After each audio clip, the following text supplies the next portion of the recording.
Assalamu alaikum wa rahmatullahi wa barakatuh. Welcome to another episode of Did You Know Business? Alhamdulillah, today we're going to be discussing on a very important topic. I don't know anything about the topic. It's about university collaboration, or rather, university industry collaboration. Joining me today for this beautiful conversation is none other than Abdullahi Umar, the Chief Business Strategy Officer of Bilad Realty.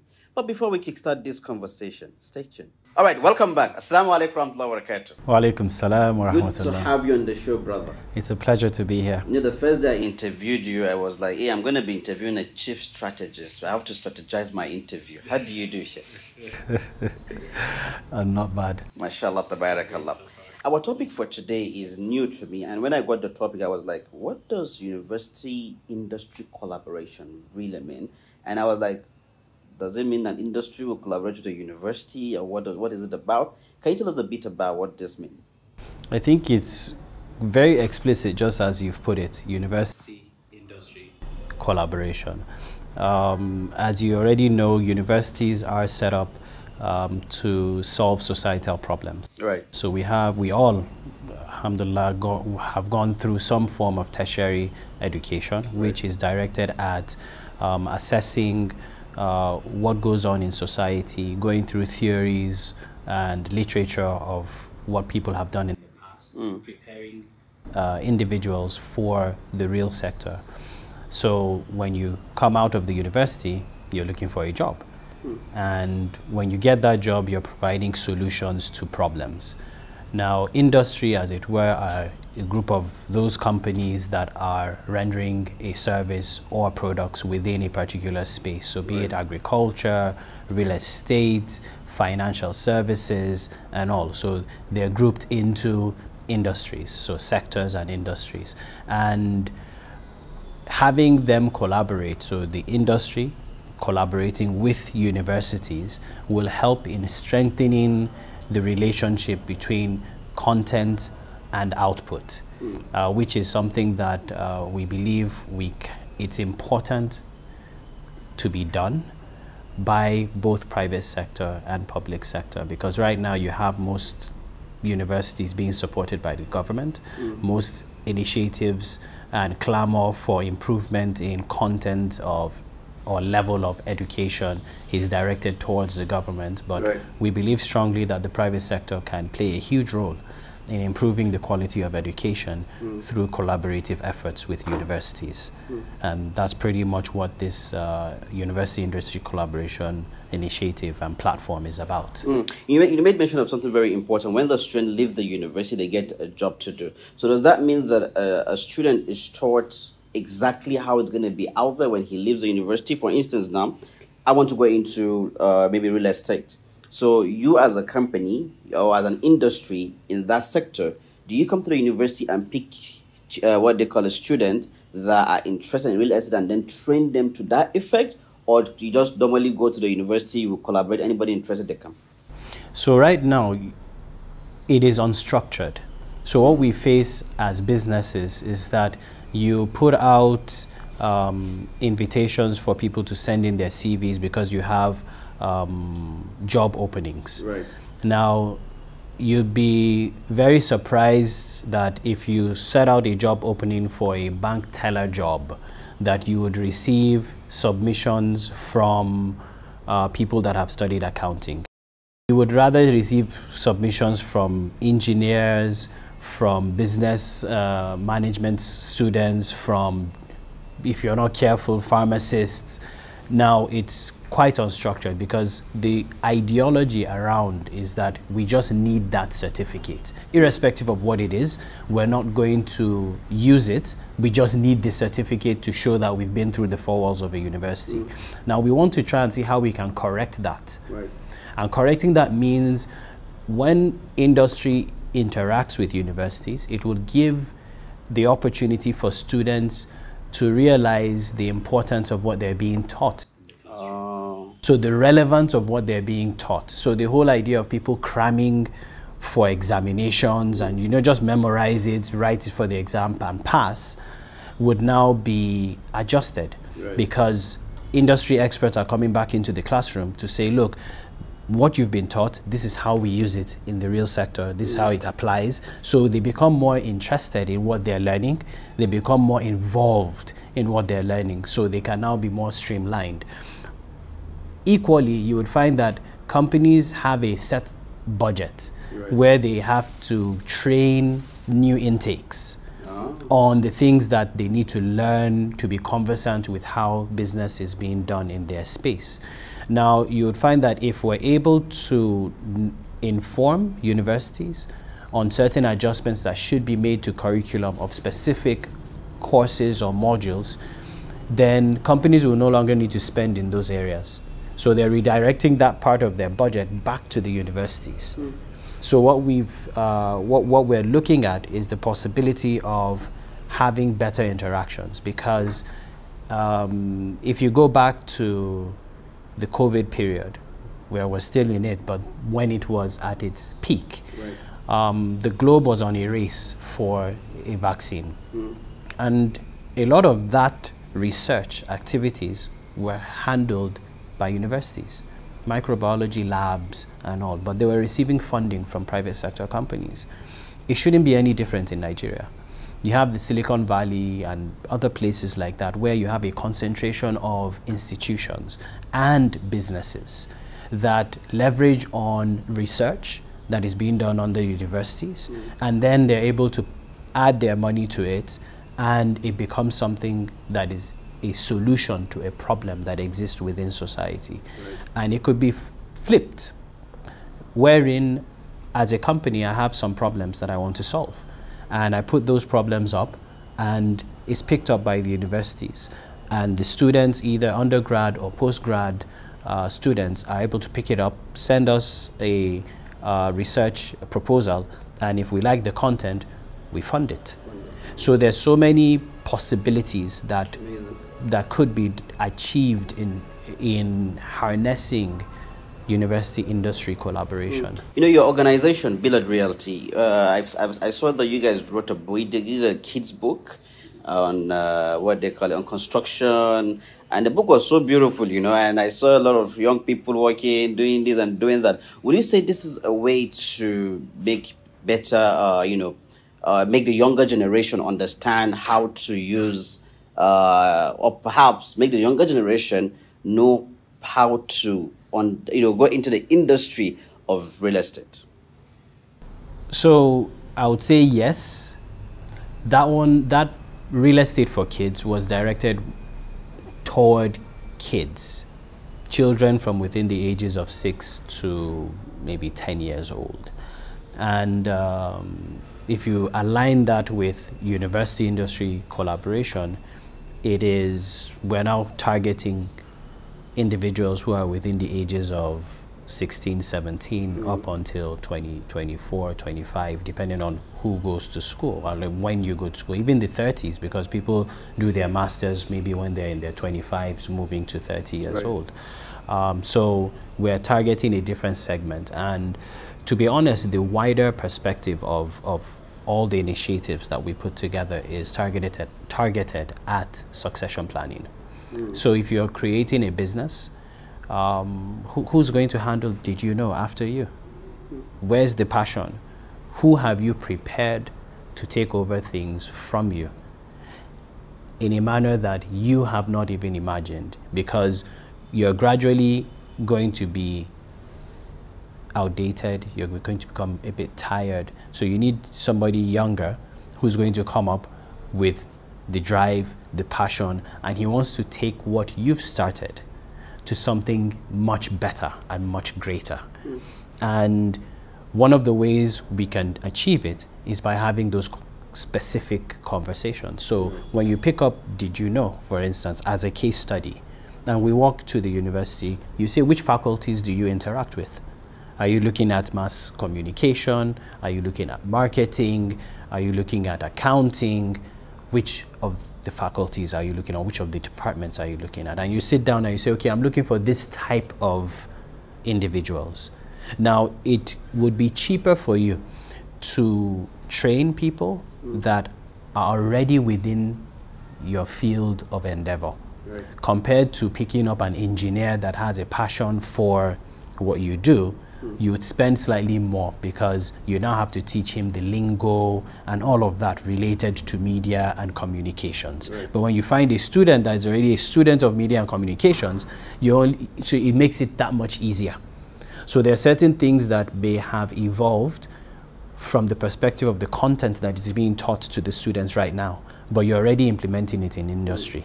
So what we're doing is to say, can we make adjustments to the content of curriculum to reflect what you're already doing right now? And then that brings about improvements within that space.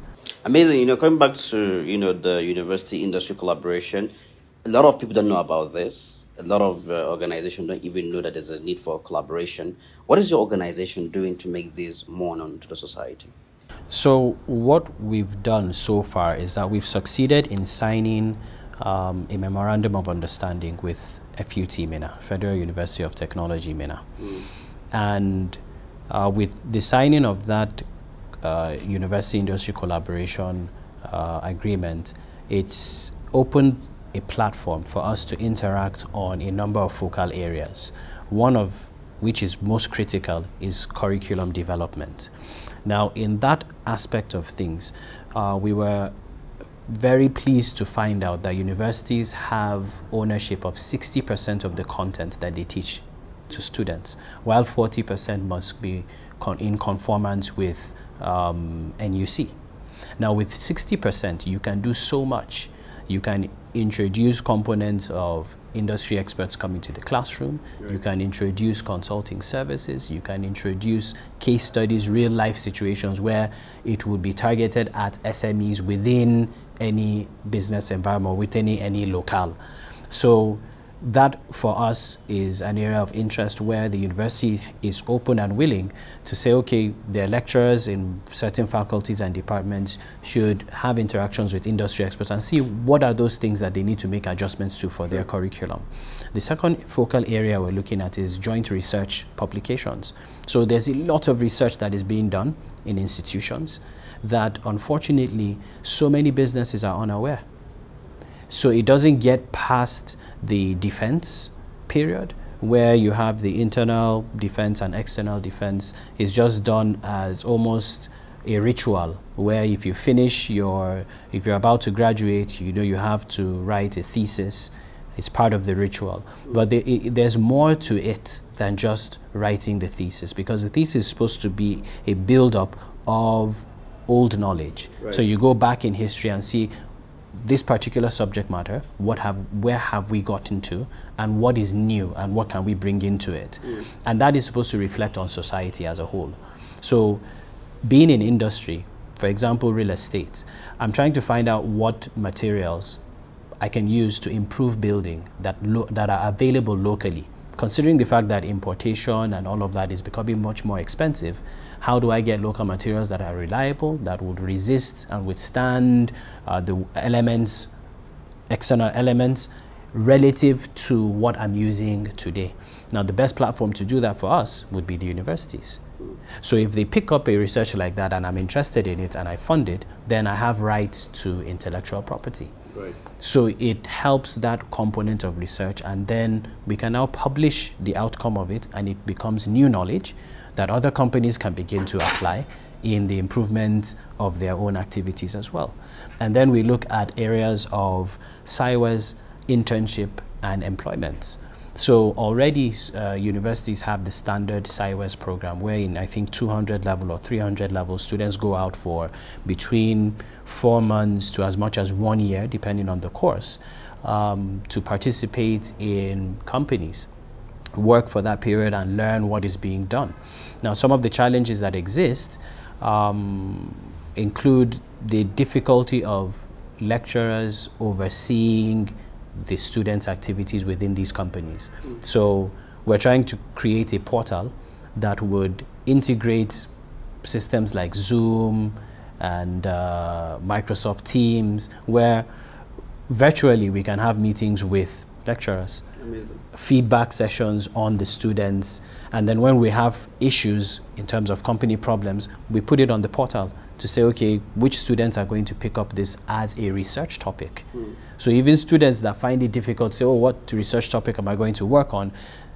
once we have our business collaborators that are all part of this university industry collaboration process, all problems will be put up on that portal, and students can actually pick which ones, depending on, so imagine Bilad as a construction company or a real estate company puts up its own issues, and then Did You Know puts up its own issues. So the students from the relevant departments would be able to pick and send proposals to you, and when you read them, you'll be like, okay, yes, I like what I see here. Then you speak through the university to say, let's have this, and then you would like to contribute to either that student's activities. So if it's sideways, the person does well, you're able to either retain the person, give the person employment even before he graduates, give them scholarship or sponsorship, however it might be. Then issues of employment or internship, you now have the opportunity to go into the universities and say you want to do a job fair. So students with a number of companies listed out just come, and you have their desks and you're interacting with students to try and find out what future, what do they, it makes it easier. And then you can find the best brains, and then you onboard them early on. So these are things that are already being done in developed countries. The question now is, how come we've not internalized and implemented these things in our country? And nobody's going to do it for us. So we must find ways to solve our own problems. And that's the perspective that we're approaching this from as Bilad Realty. Amazing, Abdullah. We're just going to take a short break and we'll be right back, inshallah. Thank you, sir. All right, viewers, stay tuned and we'll be right back.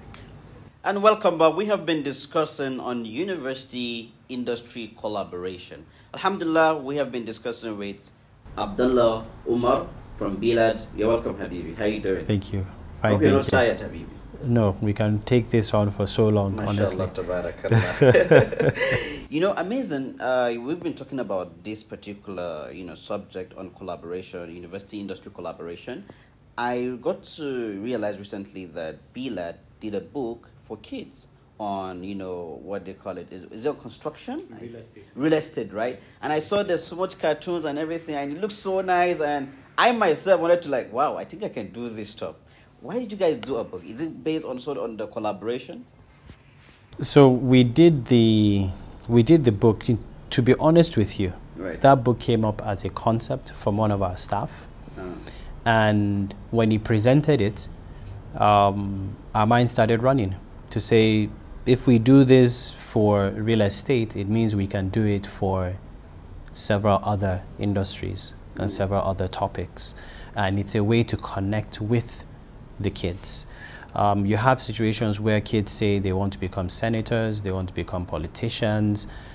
There's so much that kids can become in terms of options, especially right now in our own time, where there's so much emphasis from parents on getting a government job, that it's more secure. Meanwhile, there's so many things happening around the world that I have family members that are working online, Ukraine, and it's online. Her job work is just online, and she's in her room, and she gets paid at the end of the month.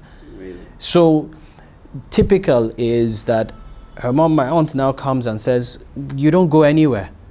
You're sitting at home. You're not doing that much with your life. Your mates are out there doing other productive things. And she's like, but she's employed. She's working. It's just a different type of job. So there's so much that our kids are going to be able to do that maybe our parents are not fully aware of. And it will be important for us to introduce these things to our kids early than later. So instead of them saying, no, they just want to be doctors or nurses or police, or they want to join the army, what are those other professions that they could become? And how do we tell our own story as Nigerians? Because we need something to say to our people. So if you have us hooked on the Avengers, for instance, you have Spider-Man, Superman, and the rest. And they go back as far as, 30 odd years. What have we prepared for our own kids? What are we preparing for them today as cartoon characters, as characters that they can aspire to become, that would form and mold character? and behaviors for the next 30 years? What type of future citizens are we working to have? So essentially, that's why we had done it for the kids. Amazing. So what are the factors that you think will influence the success of this collaboration, the university-industry collaboration? So openness. It's a learning curve for both universities and private sector because it's not something that is common.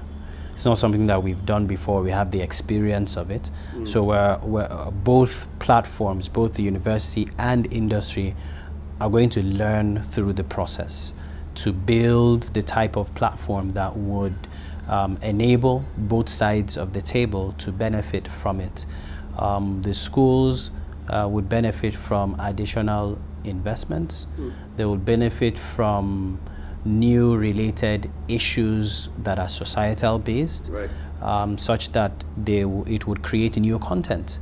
Now, an interesting area that we want to see if we can address is how you have, for instance, you take on interior design. A lot of interior design companies are headed by architects. So do you really have to go through 7 years of architecture to come out as an interior design expert? So it means that universities can actually create new courses that are tailored for interior design. And it might be a 3-year program, it might be a 4-year program, as the case may be, all depending on what they do. I want to go into interior design. You want to go into interior design, exactly. So would you want to spend that much time to go and become the expert? So it gives them the opportunity to now recreate courses that would allow people to specialize early and not spend as much time. Google, as it were today, has said it's coming out with its own set of certifications, wherein the moment people have those certifications, whether you have a university degree or not, as long as you pass their certifications, they will hire you because you can do what they need. So it means the education as a whole is evolving, and we must be aware of the times and the shift that is happening, and we can only prepare ourselves for what is around us.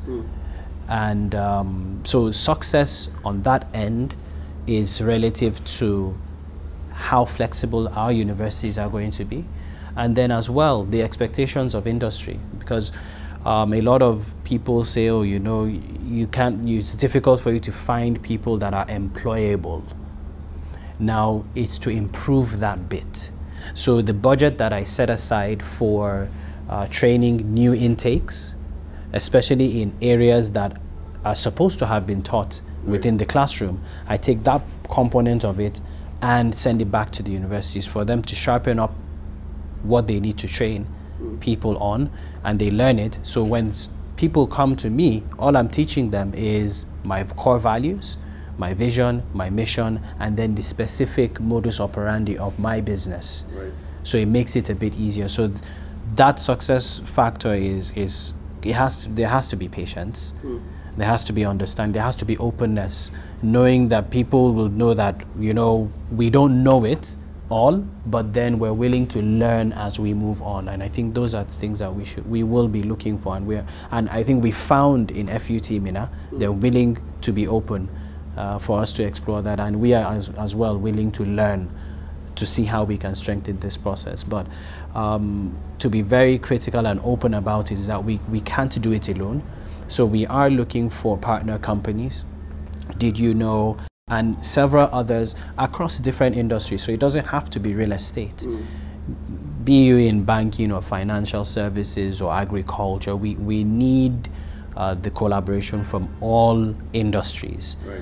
And what that would do is that it will strengthen the possibility for universities to be more focused on solving industry problems related to us and societal problems related to us. So I would use this platform to say other companies should come, and we're happy to collaborate with other private sector companies so that we can interact with other universities as well. Really? Create a platform that would help all of us and help Nigeria as a whole.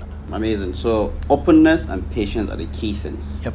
Jazakallah khairan. Thank you so much for coming on the program. Thank you so We much. hope to have you again. I appreciate it. MashaAllah, tabarakallah. Dear viewers, alhamdulillah, we've come to the end of this program. You've known about university industry collaboration. I didn't know. Now you know. So we need to implement what we know. Until the next episode, I leave you on the care of Allah. Assalamu alaikum wa rahmatullahi wa barakatuh.